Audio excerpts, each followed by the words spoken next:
Je veux des mots d'amour, des câlins, du bon temps, des services rendus et des cadeaux. Oh là là, Madame Fichu, mais quelle capricieuse. Est-ce que vous connaissez, vous, votre langage de l'amour? Je vous propose de le découvrir tout de suite dans cette nouvelle vidéo.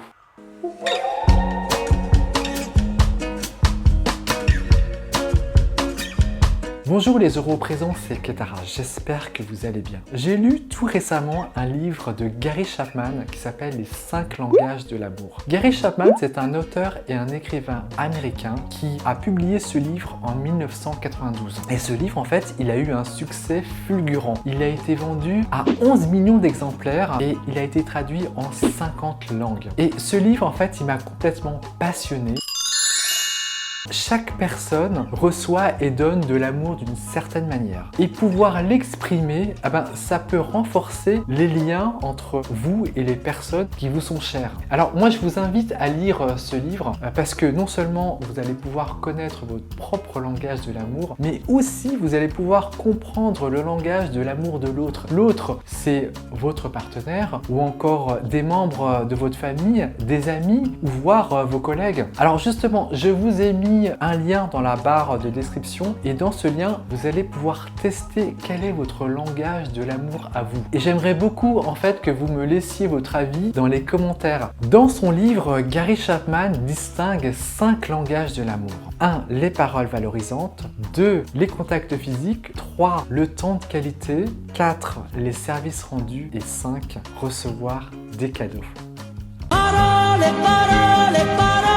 Est-ce que vous vous sentez aimé lorsque votre partenaire vous dit des paroles valorisantes? Eh bien, si oui, c'est votre langage. Et si vous-même vous dites des paroles valorisantes à votre partenaire et qu'il y est réceptif, alors ce sera aussi son langage de l'amour.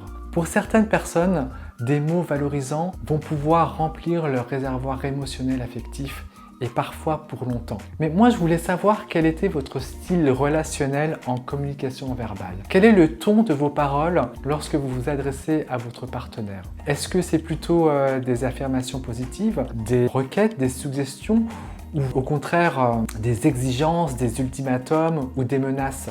Moi je vous propose de les écrire et de voir ce qu'il en est. Et peut-être que ça va pouvoir changer votre ton et votre attitude pour vivre au mieux vos relations affectives avec votre partenaire. Voilà, testez et vous allez pouvoir être récompensé. Est-ce que vous vous sentez aimé lorsque votre partenaire vous touche, qu'il vous caresse, qu'il vous enlace? Alors votre langage de l'amour, c'est celui des contacts physiques. Et si vous-même, vous témoignez votre amour à votre partenaire par des gestes affectueux et qu'il l'apprécie, son langage à lui sera aussi celui des contacts physiques. Pour des gens, le toucher est primordial pour remplir leur réservoir émotionnel affectif. Je vais vous proposer encore de faire une liste. Encore ? Une liste d'occasions, d'endroits ou encore de formes de toucher qui va pouvoir plaire à votre partenaire. Et vous pouvez aussi lui poser des questions par rapport à ses envies de toucher. Et comme ça, vous allez pouvoir vivre au mieux vos relations affectives. Alors n'hésitez pas à embrasser vos partenaires ou les êtres chers qui en ont besoin. Ils vont se sentir aimés grâce à cette forme de langage de l'amour.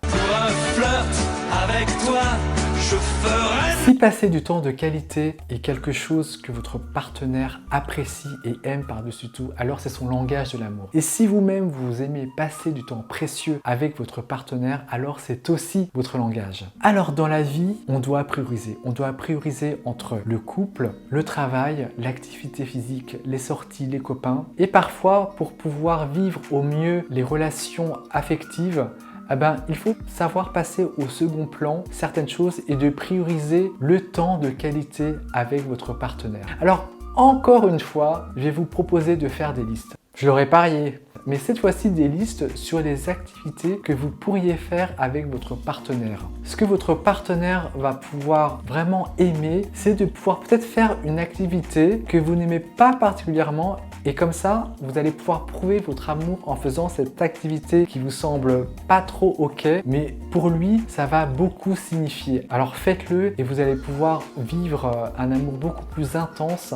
avec votre partenaire. Mais ce qui est aussi beau par-dessus tout, c'est de pouvoir donner de l'attention. C'est de pouvoir être à l'écoute et de pouvoir soutenir par votre présence. Et ça, votre partenaire, il l'appréciera. Et son réservoir émotionnel affectif va vite se remplir.